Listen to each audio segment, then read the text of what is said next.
தந்திர யோக வித்யாபீடம் தந்திரா யோகா ஆன்லைன் வகுப்புகள் வழங்குபவர் டாக்டர் ஜான்பி நாயகம். பேசிக் லெவல் வகுப்பு தேதிகள்: முதலாம் வகுப்பு ஜூன் 7 ஞாயிற்றுக்கிழமை காலை 9 முதல் மதியம் 1 மணி வரை. Zoom meet. இரண்டாம் வகுப்பு ஜூன் 14 ஞாயிற்றுக்கிழமை காலை 9 முதல் மதியம் 1 மணி வரை.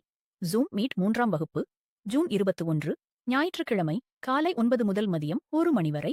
Zoom meet. நான்காம் வகுப்பு ஜூலை 5 ஞாயிற்றுக்கிழமை காலை 9 முதல் மதியம் 1 மணி வரை. Zoom meet. ஐந்தாம் வகுப்பு ஜூலை 12 ஞாயிற்றுக்கிழமை காலை 9 முதல் மதியம் 1 மணி வரை. Zoom meet. பாடத்திட்டம் பகுதி 1. முத்திரைகள். முத்திரைகள் பற்றிய அடிப்படை உண்மைகள். 30 அடிப்படை முத்திரைகள். பகுதி 2. சக்கரங்கள். தந்திர யோகா மற்றும் சக்கரங்கள் பற்றிய அடிப்படை உண்மைகள். நிலை 1 சக்கரங்களை செயல்படுத்துதல் ஆக்டிவேஷன். பயிற்சி கட்டணம் ரூபாய் 2500 மட்டும். பதிவு செய்ய தொடர்பு கொள்ளவும் 98-098-097-00 அல்லது திருத்தணிகை குமரனை தொடர்பு கொள்ளவும் 994-0198-249.